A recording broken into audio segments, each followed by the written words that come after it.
नमस्कार विद्यार्थियों, स्वागत है आप सभी का एक बार फिर से आपके अपने YouTube चैनल VID कैरियर में। और जैसा कि आप सभी को पता ही है कि हम एजुकेशन से जुड़े हुए वीडियोज़ लेकर के आते रहते हैं और साथ ही साथ कैरियर से रिलेटेड गाइडेंस भी मैं अपने वीडियोज़ में आपके लिए अपलोड करता रहता हूं। साथ ही आप सभी को ये चीज़ पता है कि हमारे कई जो एग्ज़ाम्स हैं जिनमें वीडियो मेंस से लेकर के first grade, second grade, REET आदि जो एग्ज़ाम्स हैं उन सभी की बात मैं कर रहा हूं। तो उनमें सबसे पहला जो एग्ज़ाम अब होने वाला है वो है वीडियो का। और इससे भी पहले अगर आप देखोगे तो PTET का जो एग्ज़ाम राजस्थान में होता है, pre teacher education eligibility test, उसका भी एग्ज़ाम होने वाला है। और उसके बाद अगर कोई एग्ज़ाम होगा तो वो सबसे पहले होगा रीट का, जो बहुत बहुप्रतीक्षित है। बहुप्रतीक्षित इसलिए क्योंकि काफ़ी लंबे समय से लोग इसका वेट कर रहे हैं, इंतज़ार कर रहे हैं। एक बार इस परीक्षा का इस दौरान असफल आयोजन भी हुआ और उसको बाद में निरस्त करना पड़ा। तो अब इसकी महत्वाकांक्षाएँ और ज़्यादा बढ़ गई और साथ ही साथ इसमें पद भी सबसे ज़्यादा है। तो ये एक और बड़ा कारण है जिसकी वजह से रीट को महत्व ज़्यादा दिया जा रहा है।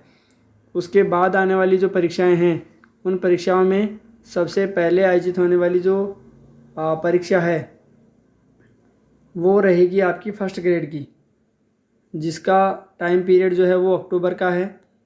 ये सारी जो डेट्स हैं वो टेंटेटिव डेट्स हैं और साथ ही साथ टेंटेटिव मतलब संभावित तिथियां हैं, यानी अभी इनमें कोई संशोधन किया जा सकता है, आगे पीछे किया जा सकता है, लेकिन फिर भी आप इसी को फाइनल मान करके चलिए कि फर्स्ट ग्रेड की परीक्षा अक्टूबर में होगी। उसके बाद संस्कृत डिपार्टमेंट की फर्स्ट ग्रेड होगी जो कि नवंबर में होने वाली है।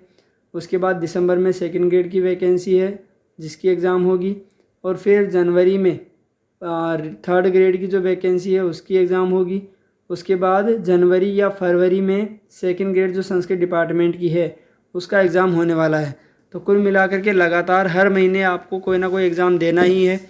और जितनी परीक्षाओं की बात है, जितनी विज्ञप्तियाँ गहलोत सरकार ने फ़िलहाल निकाल रखी हैं, उन सभी के एग्ज़ाम जो हैं वो ऐसा लगता है कि अगले बजट से पहले, अंतरिम बजट जो होगा उस अंतरिम बजट से पहले पहले उनकी तिथियां घोषित करके परीक्षा करवा भी दी जाएगी।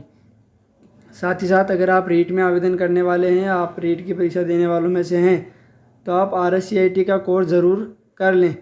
इसके बिना आप रीट पास करके भी एलिजिबल नहीं होंगे, क्योंकि अगर आप आगे थर्ड ग्रेड देंगे तो उसमें RSCIT कंपलसरी है।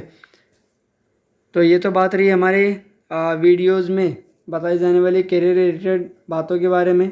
अब बात करते हैं नवे चैप्टर के बारे में, जिसमें हमने पिछले वीडियो में देखा कि राष्ट्रीय आंदोलन का जो संगठन है वो किस तरह से हुआ, 1870 के दशक से 1947 तक हम कैसे पहुँचे। और उसमें हमने ये भी देखा कि राष्ट्रवाद का उदय क्या था कि 1850 से शुरू करके, प्रारंभ करके किन किन घटनाओं से होते हुए, किन किन परिस्थितियों से होते हुए हम राष्ट्रवाद तक पहुँचे, हम एकजुट हुए। इसमें कौन कौन लोग महत्वपूर्ण थे, जिनमें दादा भाई नौरोजी का भी नाम आया, जिन्होंने राष्ट्र को उभारने के लिए, राष्ट्र को एकजुट करने के लिए काफ़ी प्रयास किए। कई कानून आए जो निरस्त किए गए, कई कानून बने जिनके लिए कांग्रेस ने विरोध किया। कांग्रेस एक नई पार्टी, एक स्वतंत्र पार्टी, हमारे देश में सबसे पहले बनने वाली पार्टी के रूप में उभरी। लोकमान्य बाल गंगाधर तिलक, विपिन चंद्र पाल और लाला लाजपत राय, ये तीनों लाल बाल पाल के नाम से मशहूर हुए, जो गर्म दल के नेता माने गए कांग्रेस पार्टी में।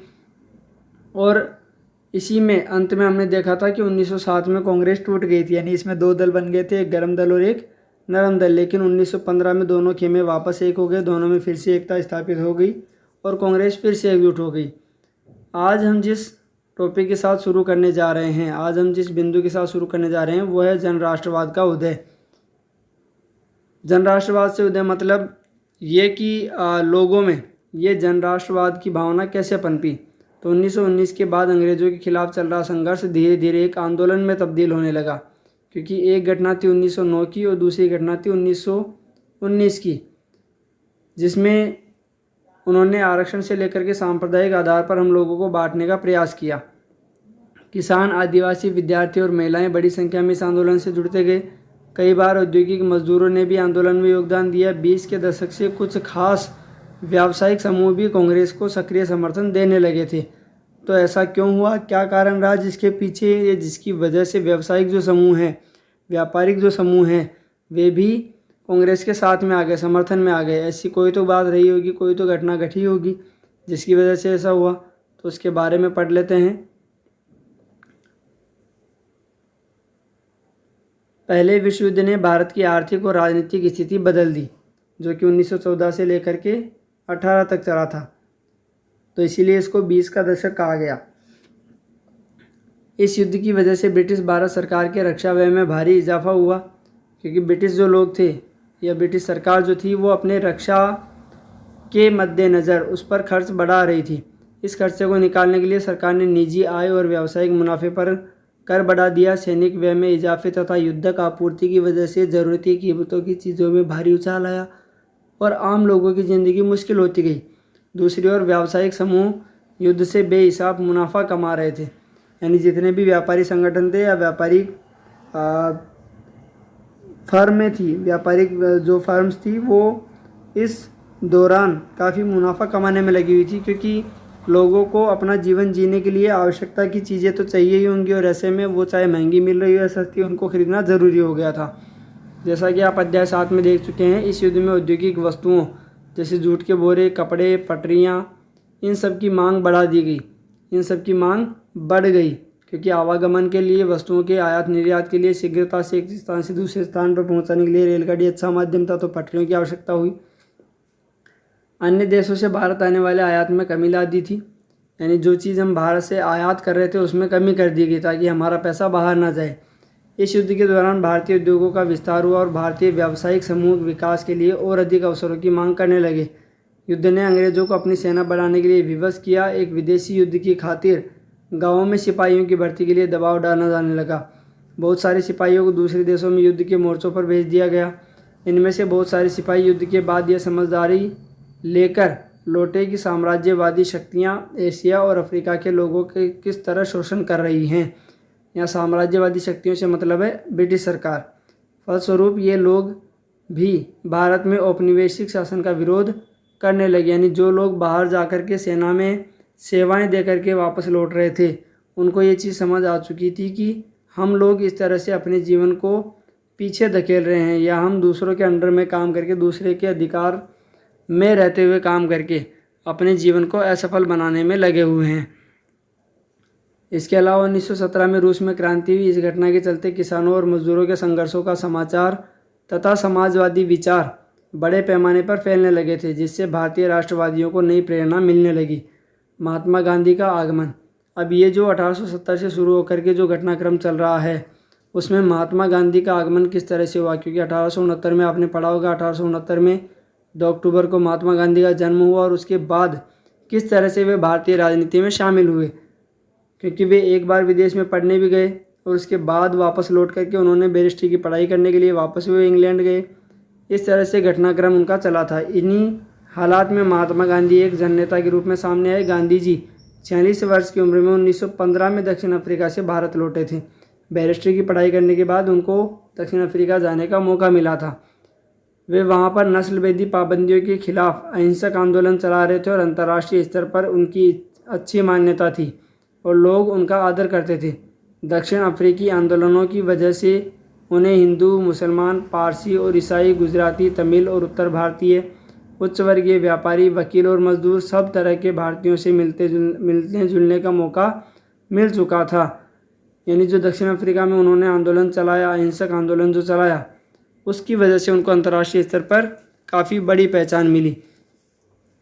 1895 में भारतीयों के साथ महात्मा गांधी ने नस्ली भेदभाव का विरोध करने के लिए नटाल कांग्रेस का गठन किया था। तो कांग्रेस ने या गांधी जी ने नस्लभेदियों का विरोध करने के लिए किस कांग्रेस का गठन किया? नटाल कांग्रेस का। कब किया? 1895 में। और ये जो नस्ल भेद है ये क्या था? काले गोरे का जो भेदभाव करते थे अंग्रेज, कि काले लोग इस कोच में नहीं बैठ सकते, हमारे साथ नहीं उठ सकते, बैठ सकते, उनको ऊंचे पदों पर नौकरियां नहीं दी जा सकती। और यहाँ पर काले से मतलब है भारतीय लोग या अफ्रीकी लोग।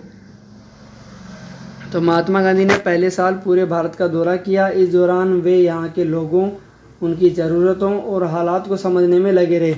उनके शुरुआती प्रयास चंपारण, खेड़ा और अहमदाबाद के स्थानीय आंदोलन के रूप में सामने आए। यानी 3 तरह के आंदोलन उन्होंने शुरुआत में चलाए। जिनमें एक था चंपारण, एक था खेड़ा और एक अहमदाबाद। इनमें गिरमिटिया मज़दूरों से लेकर के और प्लेग की महामारी के लिए आंदोलन कर रहे मज़दूरों तक के आंदोलन शामिल हैं, जिसमें प्लेग की बीमारी के टाइम मज़दूरों को यह कह करके रख लिया गया कि हम आपको डबल वेतन देंगे, लेकिन आप मजदूरी करते रहो, क्योंकि अगर मज़दूर नहीं होंगे तो कंपनियां बंद हो जाएंगी। और व्यापारियों ने या ऐसे लोगों ने, कंपनी के मालिकों ने अपनी कंपनी को संचालित रखने के लिए प्लेग जैसी महामारी में 1909 के समय जो फैली, उस 1919 के आसपास जो फैली, उस प्लेग जैसी महामारी के दौरान उनको अच्छा वेतन दिया और बाद में उस वेतन में वे लोग कटौती करने लगे, जिसकी वजह से मज़दूरों ने विरोध कर दिया। इन आंदोलनों के माध्यम से उनका राजेंद्र प्रसाद और वल्लभ भाई पटेल से परिचय हुआ। 1918 में अहमदाबाद में उन्होंने मिल मजदूरों की हड़ताल का सफलतापूर्वक नेतृत्व किया। 1919 से 22 के बीच के आंदोलनों को कुछ गहराई से देखने की कोशिश करते हैं। सबसे पहले आता है रोलेट।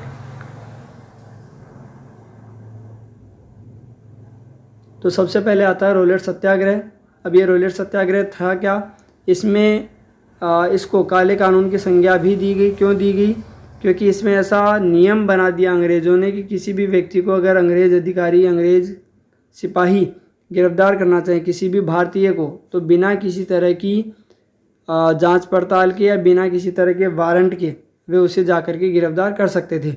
ये था रोलेट सत्याग्रह और इसके विरोध के लिए किया गया जो आंदोलन था, उसके रोलेट सत्याग्रह नाम दिया गया।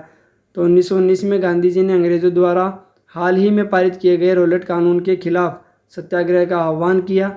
यह कानून अभिव्यक्ति की स्वतंत्रता जैसे मूलभूत अधिकारों पर अंकुश लगाने और पुलिस को और ज़्यादा अधिकार देने के लिए लागू किया गया था। महात्मा गांधी, मोहम्मद अली जिन्ना तथा अन्य नेताओं का मानना था कि सरकार के पास लोगों की बुनियादी स्वतंत्रताओं पर अंकुश लगाने का कोई अधिकार नहीं है। बुनियादी स्वतंत्रता से मतलब है आधारभूत जो स्वतंत्रता एक व्यक्ति के पास होनी चाहिए कि वो कहीं भी आ सकता है, जा सकता है, किसी भी धर्म का पालन कर सकता है, कैसा भी परिधान पहन सकता है, ये सारी चीज़ें, अपने विचार व्यक्त करने की स्वतंत्रता उसके पास होनी चाहिए। उन्होंने इस कानून को शैतान की करतूत और निरंकुशवादी बताया, क्योंकि अगर ये कानून लागू हो जाता तो भारतीय जो लोग थे उन पर अंग्रेज़ों के अत्याचार बढ़ जाते और उन पर किसी तरह का, यानी अंग्रेज़ों पर किसी तरह का अंकुश फिर नहीं रहता, क्योंकि उनके इस कानून के माध्यम से उनके द्वारा भारतीयों के सारे अधिकार छीन लिए जाते। गांधी जी ने लोगों से आह्वान किया कि इस कानून का विरोध करने के लिए 6 अप्रैल 1919 को अहिंसक विरोध दिवस के रूप में, अपमान व याचिका दिवस के रूप में मनाया जाए। 6 अप्रैल 1919 और हड़तालें।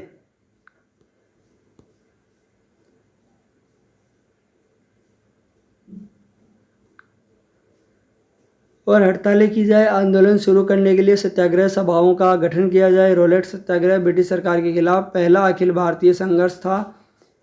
हालांकि यह मोटे तौर पर शहरों तक ही सीमित रहा, गाँव में नहीं। अप्रैल 1919 में पूरे देश में जगह जगह जुलूस निकाले गए और हड़तालों का आयोजन किया गया। सरकार ने इन आंदोलनों को कुचलने के लिए दमनकारी रास्ता अपनाया।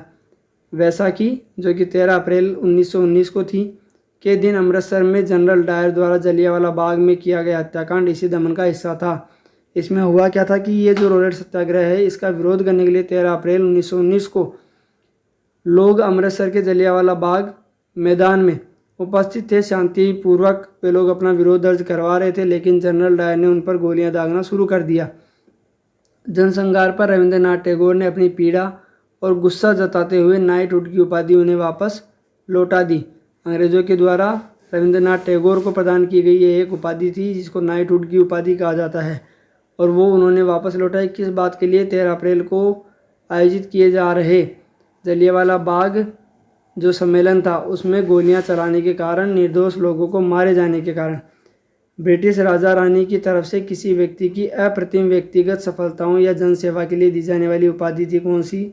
नाइटहुड। यानी रविंद्रनाथ टैगोर को ये जो नाइटहुड की उपाधि मिली, वो क्यों मिली? क्योंकि ब्रिटिश राजा रानी ने उनको अप्रतिम व्यक्तिगत सफलताओं या जनसेवाओं के लिए महत्वपूर्ण माना। रोलेट सत्याग्रह के दौरान लोगों ने ब्रिटिश शासन के खिलाफ हिंदुओं और मुसलमानों के बीच गहरी एकता बनाए रखने के प्रयास किए।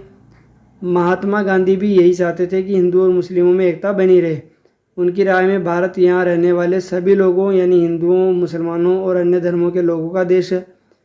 उनकी गहरी आकांक्षा थी कि हिंदू और मुसलमान किसी भी न्यायपूर्ण उद्देश्य के लिए एक दूसरे का समर्थन करें, यानी वे आपस में झगड़ने की बजाय एक दूसरे का समर्थन करें ताकि अंग्रेज़ों की जो ताकत है, शक्ति है, वो कमज़ोर पड़ जाए। खिलाफत आंदोलन और असहयोग आंदोलन। तो खिलाफत आंदोलन और असहयोग आंदोलन क्या था? खिलाफत का मुद्दा इसी तरह का एक ज्वलंत मुद्दा था। कैसा? जैसा रूलेट एक्ट था। 1920 में अंग्रेज़ों ने तुर्की के सुल्तान खलीफा पर बहुत सख्त संधि थोप दी थी, ज़बरदस्ती की थोपी गई संधि। जलियांवाला बाग हत्याकांड की तरह इस घटना पर भी भारत के लोगों में भारी गुस्सा था।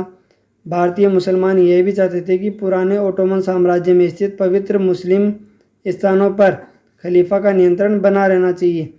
खिलाफत आंदोलन के नेता मोहम्मद अली जिन्ना और शौकत अली अब एक सर्वव्यापी असहयोग आंदोलन शुरू करना चाहते थे। गांधी जी ने उनके आह्वान का समर्थन किया और कांग्रेस से आग्रह किया कि वे पंजाब में हुए अत्याचारों, जो कि जलियांवाला बाग हत्याकांड और खिलाफत के मामले में हुए अत्याचार के विरुद्ध मिलकर अभियान चलाएं और स्वराज्य की मांग करें। यानी ये जो खिलाफत आंदोलन है वो भी और जलियांवाला बाग हत्याकांड जो था वो भी, इन दोनों के लिए एक आंदोलन चलाया जाए जिसको असहयोग आंदोलन का नाम दिया जाए। 1921 से 22 के दौरान असहयोग आंदोलन को और गति मिली। हजारों विद्यार्थियों ने सरकारी स्कूल कॉलेज छोड़ दिए जो कि अंग्रेज़ों के द्वारा स्थापित किए गए थे। मोतीलाल नेहरू, CR दास, सी राजगोपालाचारी और आसफ अली जैसे बहुत सारे वकीलों ने वकालत छोड़ दी क्योंकि वो अंग्रेज़ों के अधीन वकालत करते थे। अंग्रेज़ों द्वारा दी गई उपाधियों को वापस लौटा दिया गया और विधानमंडलों का बहिष्कार किया गया। जगह जगह लोगों ने विदेशी कपड़ों की होली जलाई। 1920 से 22 के बीच विदेशी कपड़ों के आयात में भारी गिरावट आई क्योंकि जब यहाँ के लोग विदेशी कपड़ों को अपनाने से इनकार कर रहे थे तो ऐसे में यहाँ इंग्लैंड से आयात होने वाले कपड़े में कमी आ गई। परंतु यह तो आने वाले तूफान की सिर्फ एक झलक थी। देश के ज़्यादातर हिस्से एक भारी विद्रोह के मुहाने पर खड़े थे और इसी में एक उपाधि का नाम आता है केसर-ए-हिंद। ये केसर-ए-हिंद की उपाधि जो प्रदान की गई थी वो किसको? महात्मा गांधी को। किस लिए? 1914 से 18 के बीच चले विश्व युद्ध में, प्रथम विश्व युद्ध में गांधी जी ने अंग्रेज़ों का पूरा समर्थन किया था, सहयोग उनको दिलवाया था भारतीयों की तरफ से, इसीलिए उनको केसर-ए-हिंद की उपाधि दी गई। वो भी उन्होंने वापस इस असहयोग आंदोलन के तहत लौटा दी थी। लोगों की पहलकदमी से मतलब है यहाँ पर कि साथ देना, शुरुआत करना। कई जगहों पर लोगों ने ब्रिटिश शासन का अहिंसक विरोध किया बिना हिंसा के, लेकिन कई स्थानों पर विभिन्न वर्गों और समूहों ने गांधी जी के आह्वान के अपने हिसाब से अर्थ निकाले और इस तरह के रास्ते अपनाए जो गांधी जी के विचारों से मेल नहीं खाते थे, मतलब हिंसक कर दिया। सभी जगह लोगों ने अपने आंदोलनों को स्थानीय मुद्दों के साथ जोड़कर आगे बढ़ाया, जबकि बात जो थी वो स्थानीय न होकर के राष्ट्रीय स्तर की थी, सभी के लिए थी। आइए ऐसे कुछ उदाहरणों पर विचार करें जिनमें लोगों ने अपने स्थानीय मुद्दों को लेकर के असहयोग आंदोलन में सहयोग किया या उसको समर्थन दिया। जैसे कि खेड़ा गुजरात में पाटीदार किसानों ने अंग्रेज़ों द्वारा थोप दिए गए भारी लगान के खिलाफ अहिंसा के अभियान चलाया। तटीय आंध्र प्रदेश और तमिलनाडु के भीतरी भागों में शराब की दुकानों की घेराबंदी की गई। आंध्र प्रदेश के गुंटूर जिले में आदिवासी और गरीब किसानों ने बहुत सारे वन सत्याग्रह किए। इन सत्याग्रहों में कई बार वे चराई शुल्क अदा किए बिना भी अपने जानवरों को जंगलों में छोड़ देते थे। उनका विरोध इसलिए था क्योंकि औपनिवेशिक सरकार ने वन संसाधनों पर उनके अधिकारों को बहुत सीमित कर दिया था कि जो वन हैं उनमें व्यापारियों को या बड़े जमींदारों ठेकेदारों को वनों के अधिकार अंग्रेज़ों ने दे दिए थे, जबकि वास्तविक जो वहाँ की देखरेख करने वाले या उन पर जीवित रहने वाले, उन पर आश्रित रहने वाले जो लोग थे उनको वहाँ से निष्कासित कर दिया गया था। उन्हें यकीन था कि गांधी जी उन पर लगे कर कम करा देंगे और वन कानूनों को ख़त्म करा देंगे। बहुत सारे वन गाँवों में किसानों ने स्वराज का ऐलान कर दिया क्योंकि उन्हें उम्मीद थी कि गांधी राज जल्दी स्थापित होने वाला है। सिंध जो कि मौजूदा पाकिस्तान में है, मुस्लिम व्यापारी और किसान खिलाफत के आह्वान पर बहुत उत्साहित थे। बंगाल में भी खिलाफत असहयोग के गठबंधन ने ज़बरदस्त सांप्रदायिक एकता को जन्म दिया और राष्ट्रीय आंदोलन को नई ताकत प्रदान की, यानी हिंदू और मुस्लिम जो हैं वे इसमें एक हो गए। पंजाब में सिखों के अकाली आंदोलन ने अंग्रेज़ों की सहायता से गुरुद्वारों में जमे बैठे भ्रष्ट महंतों को हटाने के लिए आंदोलन चलाया। यह आंदोलन असहयोग आंदोलन से काफ़ी घनिष्ठ रूप से जुड़ा हुआ दिखाई देता था।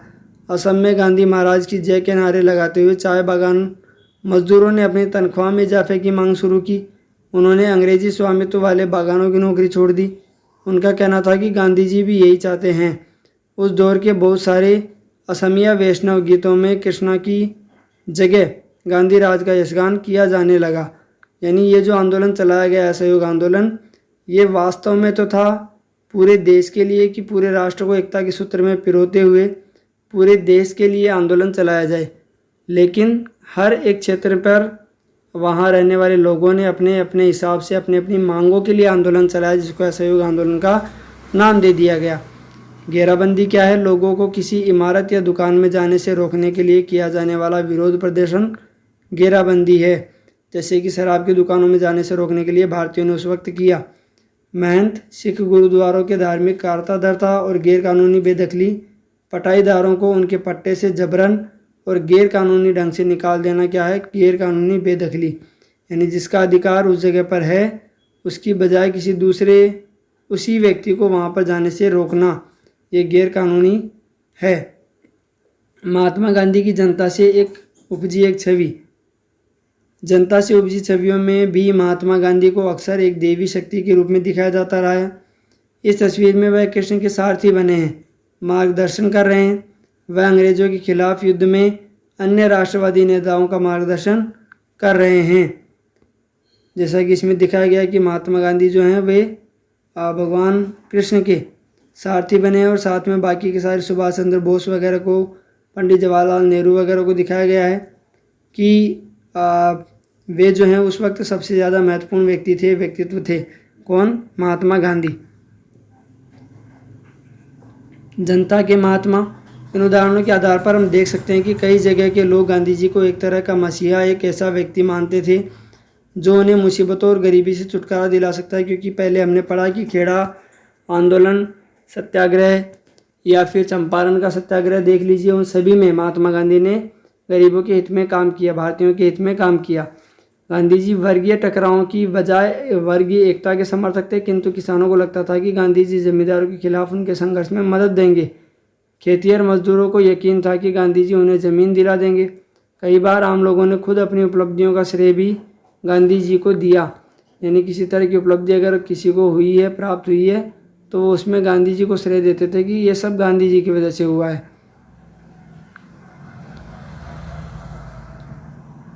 उदाहरण के लिए एक शक्तिशाली आंदोलन के बाद संयुक्त प्रांत वर्तमान उत्तर प्रदेश स्थित प्रतापगढ़ के किसानों ने पट्टेदारों को गैरकानूनी बेदखली को रुकवाने में सहायता पा ली, परंतु उन्हें लगता था कि यह सफलता उन्हें गांधी जी की वजह से मिली।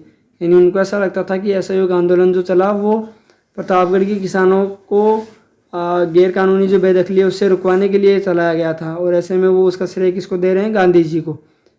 कई बार गांधी जी का नाम लेकर आदिवासियों और किसानों ने ऐसी कार्यवाहियाँ की जो गांधी जी आदर्शों के अनुरूप नहीं थी, लेकिन उस वक्त की मांग यही थी कि गांधी जी उस समय का एक जाना पहचाना काफ़ी प्रसिद्ध चेहरा बन चुका था, तो ऐसे में गांधी जी के सहयोग से उस काम को किया जाए।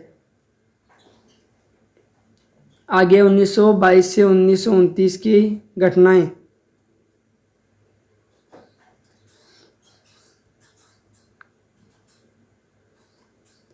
महात्मा गांधी हिंसक आंदोलनों के विरुद्ध थे। इसी कारण फरवरी 1922 में जब किसानों की एक भीड़ ने चोरी चोरा पुलिस थाने पर हमला कर उसे जला दिया और उसमें कुछ पुलिस अधिकारी जो हैं, पुलिस वाले जो हैं, वो जिंदा जलकर राख हो गए, तब गांधी जी का मन व्यथित हुआ और उन्होंने अचानक असहयोग आंदोलन वापस ले लिया।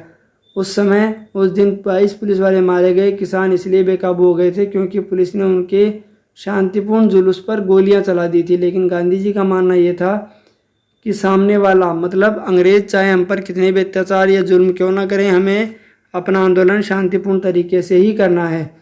असहयोग आंदोलन खत्म होने के बाद गांधी जी के अनुयायी ग्रामीण इलाकों में रचनात्मक कार्य शुरू करने पर जोर देने लगे। चित्तरंजन दास और मोतीलाल नेहरू जैसे अन्य नेताओं की दलील थी कि पार्टी को परिषद चुनावों में हिस्सा लेना चाहिए और परिषदों के माध्यम से सरकारी नीतियों को प्रभावित करना चाहिए। यानी हमारे लोग चुन करके जब विधानसभा वगैरह में बैठेंगे तो वहाँ बनने वाले कानून का हम सहयोग नहीं करेंगे, समर्थन नहीं करेंगे तो वे अपने आप निरस्त होते चले जाएंगे। 20 के दशक के मध्य गाँव में किए गए व्यापक सामाजिक कार्यों की बदौलत गांधीवादियों को अपना जनाधार फैलाने में काफ़ी मदद मिली। 1930 में शुरू हुए सविनय अवज्ञा आंदोलन के लिए यह जनाधार काफ़ी उपयोगी सिद्ध हुआ।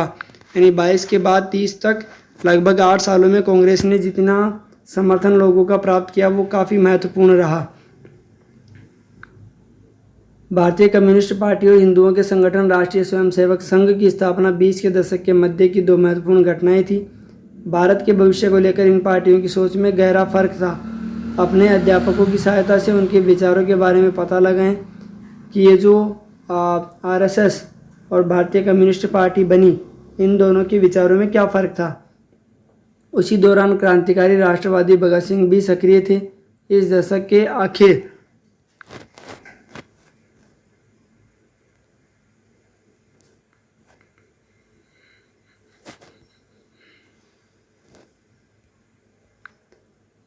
आखिर में कांग्रेस ने पूर्ण स्वराज का प्रस्ताव पारित किया। जवाहरलाल नेहरू की अध्यक्षता में 1929 में पारित किए गए इस प्रस्ताव के आधार पर 26 जनवरी 1930 को पूरे देश में स्वतंत्रता दिवस मनाया गया और इसीलिए 26 जनवरी 1950 को संविधान लागू किया गया, इस तिथि की वजह से ही। वरना 26 नवंबर 1949 को ही हमारा संविधान बनकर के तैयार हो गया था, लेकिन उसको लागू नहीं किया गया। कारण ये था कि पहले जो स्वतंत्रता दिवस हम 26 जनवरी पर मनाते आ रहे थे स्वतंत्रता से पूर्व, उस तिथि पर भी कुछ विशेष आयोजन होना चाहिए, इसीलिए हमने संविधान को लागू किया 26 जनवरी 1950 को। तो ये था हमारा आज का वीडियो। यहाँ दिया गया भगत सिंह के बारे में, जिसमें ये बताया गया है कि भगत सिंह जो है वो कितने महान व्यक्तित्व थे, जिन्होंने क्या कहा कि बहरे कानूनों को सुनाने के लिए धमाके की ज़रूरत ही पड़ती है, इनकलाब जिंदाबाद। यानी उन्होंने जब असेंबली में बॉम्ब फेंका और उस बॉम्ब से कोई घायल नहीं हुआ और वे लोग उस बॉम्ब को फूटने के बाद वहीं खड़े रहे और अपनी गिरफ्तारी उन्होंने जानबूझ करके करवाई, तब उन्होंने ये बात कही थी कि बहरों को सुनाने के लिए धमाके की आवश्यकता होती ही है। तो 1928 में दिल्ली स्थित Firozshah Kotla Hindustan socialist republican association की उन्होंने स्थापना की। 17 दिसंबर 1928 को भगत सिंह, चंद्रशेखर आज़ाद और राजगुरु ने लाला लाजपत राय, जो कि साइमन कमीशन का विरोध कर रहे थे, उस समय उस समय हुए लाठीचार्ज में जो लाला लाजपत राय हैं उनकी मृत्यु हो गई थी। तो उसके बदला लेने के लिए भगत सिंह ने सैंडर्स पर गोली चला दी, उनकी हत्या कर दी। और इसी बात के बाद 8 अप्रैल 1929 को केंद्रीय विधान परिषद में उन्होंने बम फेंका। बहरों को सुनाना था इसलिए उन्होंने बम फेंका, यानी अंग्रेज़ों को उनको बताना था कि हम कितने ताकतवर हो सकते हैं। और इसी जुर्म में भगत सिंह, सुखदेव और राजगुरु को 23 मार्च 1931 को फांसी पर चढ़ा दिया गया। उस समय भगत सिंह की उम्र सिर्फ 23 साल थी, यानी 23 वर्ष की उम्र में वे हंसते हंसते अपने देश के लिए शहीद हो गए। ये थे भगत सिंह, जिनकी वीर गाथा को अभी हमने पढ़ा। और इसके बाद आगे गांधी जी द्वारा किया गया दांडी मार्च और बाकी की जो घटनाएं हैं, इस घटनाक्रम से जुड़ी हुई, इस कार्यकाल से जुड़ी हुई, इस टाइम पीरियड से जुड़ी हुई, उसके बारे में हम विचार करेंगे अगले वीडियो में। ये देश की विडंबना ही है कि भगत सिंह ने इतना महत्वपूर्ण काम किया। मात्र 23 साल की उम्र में वे देश के लिए शहीद हुए, लेकिन फिर भी उनको शहीद का दर्जा अभी तक नहीं दिया गया कानूनी रूप से, यानी संविधान में उनको शहीद का दर्जा प्राप्त नहीं है। तो ये था हमारा आज का वीडियो, हमारी आज की क्लास। उम्मीद है आज की क्लास भी आपको पसंद आई होगी। अगर कोई सुझाव आपको देना है तो आप हमें कमेंट कर सकते हैं। शेयर और सब्सक्राइब आपको करना ही है, लाइक भी आपको करना है। तो लाइक अगर आपको पसंद नहीं आ रहा तो ना करें, लेकिन शेयर और सब्सक्राइब आप ज़रूर करें, कमेंट भी करें, क्योंकि सुझाव अगर आपको देना तो आप कमेंट के ज़रिए ही दे सकते हैं। अन्यथा आप नीचे स्क्रीन पर चल रहे व्हाट्सएप नंबर पर भी आप मुझे मैसेज भेज सकते हैं। तो ये था हमारा आज का वीडियो, हमारी आज की क्लास। फिर से मिलेंगे एक नए वीडियो में, तब तक के लिए स्वस्थ रहिए, मस्त रहिए। धन्यवाद।